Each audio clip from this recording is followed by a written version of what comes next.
కుటుంబ ప్రభుత్వం ఏర్పడి ఈ 2 సంవత్సరాల్లో ప్రతి ఒక్క వర్గాన్ని ఎలా వెన్నుపోటు పొడిచింది మనమందరం చూస్తున్నాము. మహిళలని, విద్యార్థులని, రైతులని, ప్రతి ఒక్క వర్గాన్ని కూటమి ప్రభుత్వము వెన్నుపోటు పొడుస్తానే ఉంది.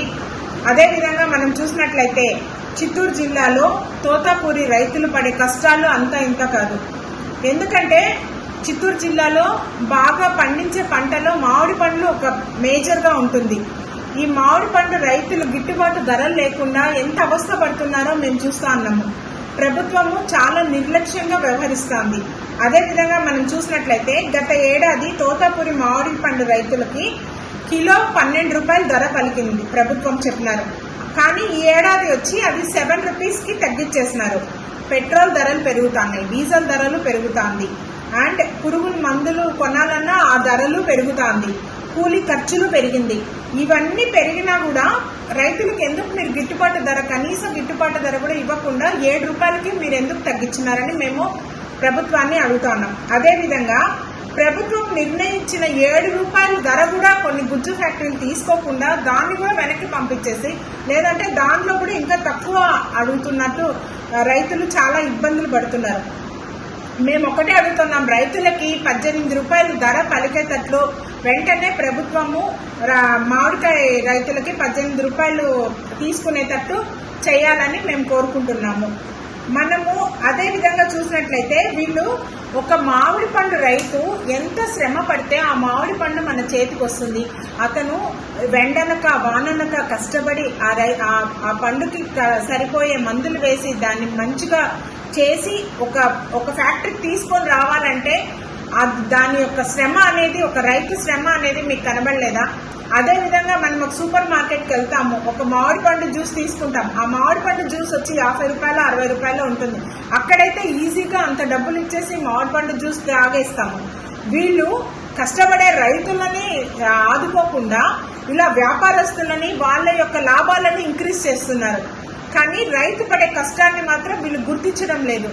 ప్రభుత్వాన్ని మేము ఒక్కటే అడుగుతున్నాము, రైతులను ఆదుకోండి, 18 రూపాయలు వాళ్ళకి గిట్టుబాటు ధర ఇవ్వండి.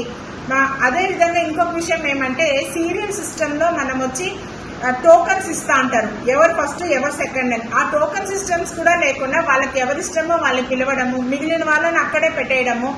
అండ్ మేము మొన్న చూసినప్పుడు ఎన్ని ట్రాక్టర్స్ లో ఉండే పండ్లు అలానే కుళ్ళిపోయి వాళ్ళు అక్కడే వదిలేసి వెళ్ళిపోయింది కూడా మేము గమనించినాం.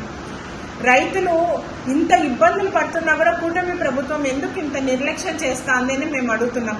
అదేవిధంగా కొన్ని చోట్ల అయితే కూలీలకి రేట్లు ఇచ్చి వాళ్ళ ఆ పంట కోసేంతవరకు కూడా లేకుండా చెట్లలోనే వదిలేసి కూడా వెళ్ళిపోతున్నారు కొన్ని చోట్ల. మేము చెప్పేది ఒకటే, రైతులకి సపోర్ట్ ఉంటామని మీరు చెప్పి ఎలక్షన్స్ అప్పుడు ఓట్లు వేయించుకున్నారు.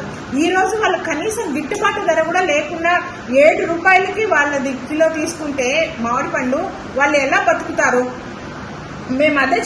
మేము ఒకటే చెప్తున్నాం, వైఎస్ఆర్ మేమేం చెప్తున్నామంటే జగనన్న గారి హయాంలో మేము రైతు భరోసా ఇచ్చినాము, ఉచిత పంట బీమా ఇచ్చినాము, ఇన్పుట్ సబ్సిడీలు ఇచ్చినాము.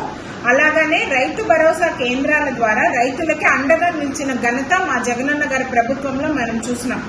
అదేవిధంగా ఏదైనా వెదర్ వల్ల పంట డ్యామేజ్ అయినా, ధరలు దానికి పలకకపోయినా అట్లాంటి సందర్భాల్లో రైతులకి ఆర్థిక సహాయం కూడా అందజేసే ఘనత మా జగనన్న గారి గవర్నమెంట్లో మేము చూసినాం. రైతుల సంక్షేమాన్ని కేవలం ఎన్నికల హామీలకే పరిమితం చేసిన ఈ కూటమి ప్రభుత్వము రైతుల కుటుంబాలను కూడా ఏ విధంగా ఆదుకోని పరిస్థితి ఈరోజు మనం చూస్తున్నాం. మనం రైతులకి ఆదాయం పెంచాలనే లక్ష్యంతోనే వైఎస్ జగన్ గారి ప్రభుత్వంలో వ్యవసాయ రంగానికి అత్యధిక ప్రాధాన్యత ఇచ్చిన గవర్నమెంట్ జగనన్న గారి గవర్నమెంట్. మేము ఒకటే చెప్తున్నాము, చిత్తూరు జిల్లాలో అధికంగా పండించే పంటల్లో మేజర్ వచ్చి మామిడికాయ పంట. మరిన్ని అప్డేట్స్ కోసం ఛానల్ ను సబ్స్క్రైబ్ చేయండి. నోటిఫికేషన్స్ కోసం బెల్ ఐకాన్ పై క్లిక్ చేయండి.